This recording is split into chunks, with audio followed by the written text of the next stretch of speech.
Here we are with Andy Lee on the way back from Sky Sports, doing a little bit of promotion for the enemy. Yeah, but also serving myself and serving my own fight. Yeah. That's good day. Yeah, it's an interesting place. There seem knowledgeable guys in the boxing department, and it's not the usual people we were talking that you would see front of camera. Yeah, good.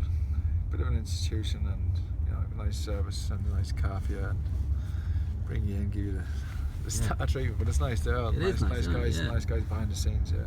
Maybe. Well, we'll go into that another day. So, a week to go. Big fight ahead. First defence of your WBO title. Billy Joe Saunders, formidable opponent, unbeaten. Someone that you're very familiar with. What do you see as his main strengths? I think his biggest strength is his attitude. He's very competitive. He has a good will to win. He's very determined. You can see that. And obviously, with this fight, he'll be even more determined because of the prize that's at stake.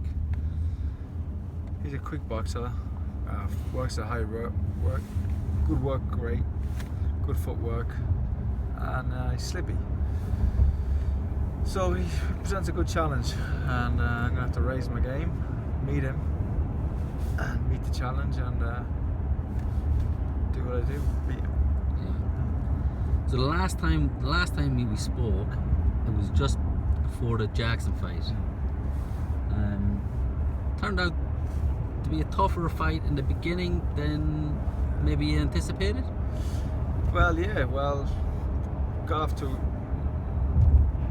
Got dropped in the first round. Not ideal. No, first time in my career.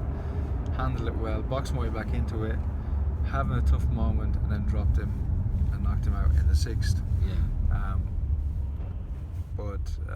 Slightly behind probably on the scorecards at that stage. Not and much. it was a hard fight. Yeah. It was a hard fight. We were both punching very, very hard, and it could have been either of us that night.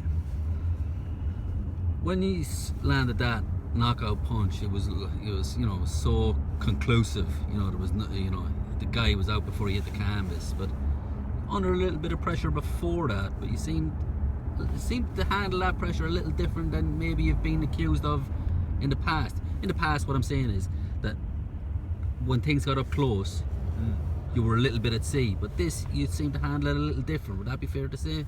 Yeah, well, that was the start of the fighter I was eventually becoming. I am now. What we were working on with Adam, and it was steady progress, working on the inside and being comfortable on the inside, and you could see it with each fight. Made a conscious effort in certain fights, putting myself in those positions and then dealing with it. And I was under pressure in the ring and mentally in my own mind. I knew I was behind, but I was very calm, and I knew I would get a chance. We were punching so hard and we were exchanging. I knew I would get a chance. And same with Karabov. And same with any fight. 12 rounds is a long time. Yeah. And you're always going to get patience, a lot of patience in there. Patience and control, and not panicking. I remember it was the Jackson fight. I was down the first round. I kind of took a couple of rounds to get back together, boxing my way back into it. And I remember it was 6th round. There's still plenty of time left. The fact that probably good that I got dropped in the first round, not later on, because it gave me time to swing the thing around. So even though I was behind in the Jackson fight, I was still comfortable knowing that there was plenty of time left to go. Yeah. So when you landed that shot, was that an instinctive move because of the way he came forward, or did you see it and something that he'd done previous as an opening? No, it was just spur of the moment. Yeah. Like a subconscious thought, and it's done before you even think the further punch, you've thrown it. Yeah. And because he just started from too far. It looked like I was hurt. I rolled my ankle as I was moving away to get away, clear the distance. I rolled my ankle. It looked like I was wobbling, like I was hurt, like a delayed reaction. And he started his right hand from too far, and I got in inside. And that was it. When you landed that punch, like your Carl Daniels shot, where before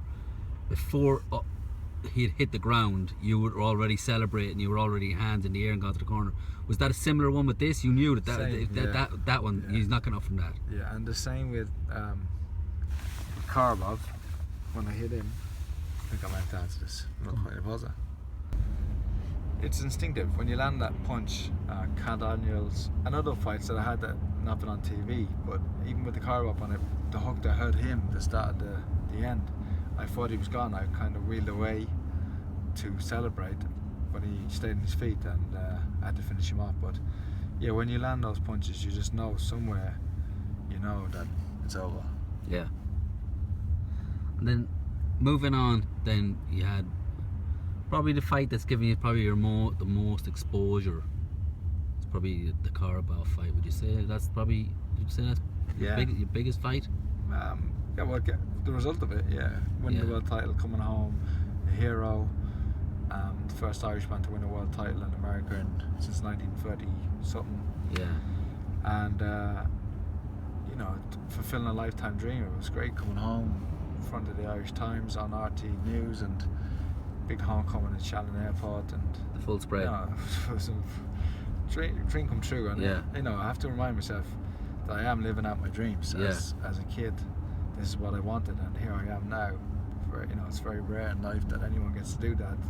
That you live out your dreams, and I had to tell myself that, you know, when I'm training and slogging it out, that this is what I want. This is what this is it. this if you'd have planned it, this is where you would want to be. Yeah. Again, the Carabao fight, a little bit of ebb and flow on that one as well. Maybe marginally behind, not much, and then the opportunity again came. Instinctive counter punching. Yeah, instinctive, not thinking about it, and exchanging, and doing the right thing, staying low. Yeah. You know, drilling and stayed low. We came out of an exchange. He was high, punching high, and I was low, and I caught him. Yeah. Do you think that's one of your main differences? Is keeping yourself low? No, but just doing the right things in the right places. You know, with the Jackson one, when he was pummeling me on the ropes, I was punching but taking my head with it, and you know, Yeah. getting out each side. And with the Carabao fight, down low, you know, at the end of that one. Yeah. And just doing the right things at the right time, you know. And when you caught him again, that time, what were you thinking again? Because he didn't I fall. thought he was falling. So you thought he was going to fall, and yeah. then had to stop myself to realize when I realized he was on his feet, and then I just in my mind I was just thinking, like, get him, Yeah. let my hands go, punched everything, you know, in that short space. But it wasn't a wild. It wasn't a wild. It was very controlled. It wasn't controlled, but it was. You know, I have to admire my own self, because you see guys who have fellas on the hook, and they do it wrong. they don't know Yeah. how to finish. But I placed my punches very, you know, placed them in a Like there was a variation of shots. body shot, which not many people realised were hurtful, and hooks around the side when he was here. Yeah. You know, I just didn't blast my way out of it. Precisionally, very precise, and put a punch where I wanted to. Yeah. And as I was throwing, I was saying, please step in, ref. Please, you know, stop the fight. Please, Yeah. you know, let this be it. Keep let this throwing be it. till he does. Yeah, let this be it. And You wanted it to be unequivocal. yeah, well, it was perfect. Like, it was perfect timing that the referee stopped in. It was 18 unanswered punches, but there was no doubt that he couldn't. No, he was finished. Like, Yeah. So it was perfect for me. And you know, Karbov, had he been more, he might, like, once I heard him that time, he should have took a knee. But these things, like, they happen in the heat of the moment, and you don't get a chance to replay it. Yeah. But the decisions you make in that quick second, it could be right, it could be wrong, but you live with it forever. And yeah, worked out well. This is talk spot now, so that's it. Miraculously switch motors. So the Carabao fight set up this fight. Was there ever going to be ever in doubt that it was going to be this fight, or what? Was there any other options? Well, it could have been this fight immediately after, but there was a chance to fight Peter Quillen in America, and that was a fight I wanted to have. And so Adam Booth came to an arrangement with Frank Warren where Billy Joe would step aside and I would fight Quillen fight. So that went ahead and did that, but you know, I knew this fight was always going to be there after that. So Yeah. here we are. But with the Quillen fight, there was one thing that intrigued me there is why wasn't that your first defence? Why I know he didn't make weight, but why wasn't the title still on the line? Why wasn't that? Because that would have been your first defence of your title. Like. I don't know if it still stands as a defence because I did make the weight. Yeah, I don't think the title was on the line. The title wasn't on the line. Yeah. No. I don't know what's going on, or what was going on with him. Because it was a PBC fight. PBC, yeah. So well, maybe that was. Yeah, the thing is, I don't know, and I don't want to, You don't give want them to trouble. Yeah. But I don't know if they wanted the belt to be involved. Right. Okay. I think, it was the Wednesday before the fight. We were doing like some sort of press thing, and I looked at him, and he looked massive, and it didn't look like he was struggling for weight. Where me and everybody else on the card, Garcia and Peterson, we were kind of, trying it. You could see we were trying. Yeah. And Adam said, I don't think he's going to make the weight. So Adam prepared for that. Adam prepared. I was prepared for it mentally, but Adam prepared for it and what he had to negotiate after that. So, listen, in a way, it kind of, when I realised it wasn't for a title, it was a little bit of I was like, oh, I'm going to be champion. No matter what happens in the fight, I'm still going to be the champion. It was great. Yeah. It was a good feeling. Yeah. But then I was thinking, at the same time, you're thinking, how can I afford to lose this fight and call myself a champion? Yeah. So it would have totally cheapened my title or the belt had I lost the fight and walking around calling myself a champion, which was stupid. So it just went the way it went, and it might have, I don't know if it threw me off or anything with him not making the weight, but it just was one of those things, Yeah. Did you feel there was any difference in the fight because he had that extra little bit because there wasn't that much weight? No, it was only a couple of pounds, so I don't think so. I don't think it would have given him an advantage, of course, because for the days up to the fight, he wouldn't have had to dry out like the rest, like I was doing. You know what I mean? Yeah. So who knows? But he's a very strong puncher, anyway. So and a good fighter. And it was a good fight. Yeah, it was a good fight. Yeah, it was a silly fight by me, and I look back and I regret that first round because had that not happened, had I just boxed within myself for the first couple of rounds, I would have grew and I think I would have dominated the fight. Yeah. You know what I mean? So you think that not just the knockdown, but the setback. So you had to actually claw back to zero. Yeah, exactly. Almost. It's not just getting the cumulative effect of the knockdown and getting set back so much. And then the third round, I get knocked down where I stepped on my toe. And I had to call that back. So it's 2 points down, and not only that. Is that something you feel a little bit aggrieved about? No, the referee? I don't. Just one of those things. One of those things. Southpaw orthodox, 2 legs are in front of each other, and as soon as I was going down, the referee was counting and he said, "I'm sorry. I realised you stepped on your leg." Yeah. And as soon as he said it. Yeah, he said, "I'm Wow. sorry." After the fight, he apologised again. Yeah. But it was too late. You know what I mean? He was counting. He was counting. Yeah. But I not only had to deal with the knockdowns and the points, but I was actually I was heavily knocked down in that fight. It was it took me, like I said, I was concussed for most of the fight. And I wasn't fighting level. I was fighting on instinct. Because when you raised from the first knockdown, I thought that's over.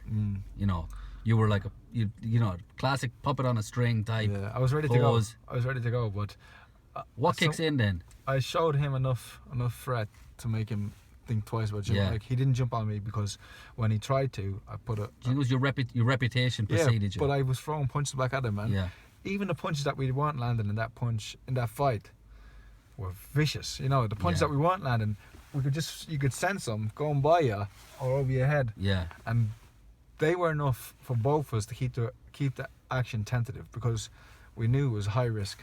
If I went to him recklessly, I would have been knocked out. Same with him. He made one silly move, I knocked him down. So it was that close. You know what I mean? But he would have seen you wheeling back from Jackson. It was in his mind. Yeah. Anybody who fights me now knows. You know what I mean? They can't. If they fight me, if they're ahead, they still can't relax. Yeah. They know. Anybody who fights me now knows that at any time I can turn the lights out. And it turned out a draw. Yeah. So you move on to the next one. And that brought Billy Joe because he'd stepped aside and now he's back in. Yeah. And that was originally for Limerick. Yeah. Yeah. So, like, this is third time lucky. Yeah. Yeah. Yeah. Yeah. Hopefully. We're not there yet. I We're know, nearly yeah, there. yeah. Nearly there. Yeah. Just no cotton sparring now and for either and no fluke, fingers crossed or whatever. But the Limerick thing, after getting such a big homecoming and such an outpouring of goodwill, for the Limerick fight not to come off, that must have been really devastating or even disappointing. Yeah, no, it was devastating, and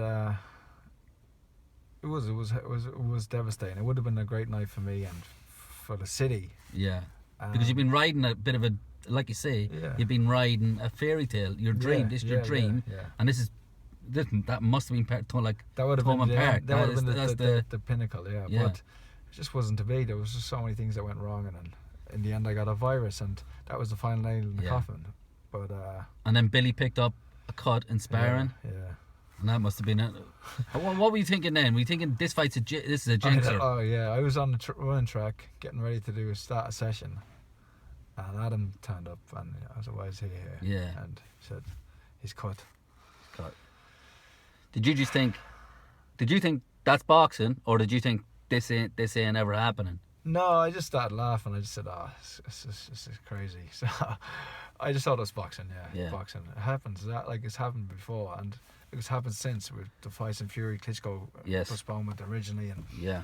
you got two guys that are training hard. It's always likely to happen, you know. So set the third time in Manchester. So that means another round of press conferences, another round of media obligations, another round of face to face, Yeah. another round of photographs. And we got more to come. Yeah. Next week. Yeah, you're not done yet. Yeah. Like when it's like a third time for the same fight in such a short period of time. Well, How do you even just say, listen, what do you want me to say to this guy? Exactly. Yeah. Well, you know, for this fight, we've done 7 press conferences so far. We did after it was rescheduled. We did one in Manchester, in the arena, and after Liam Smith fought and those fights.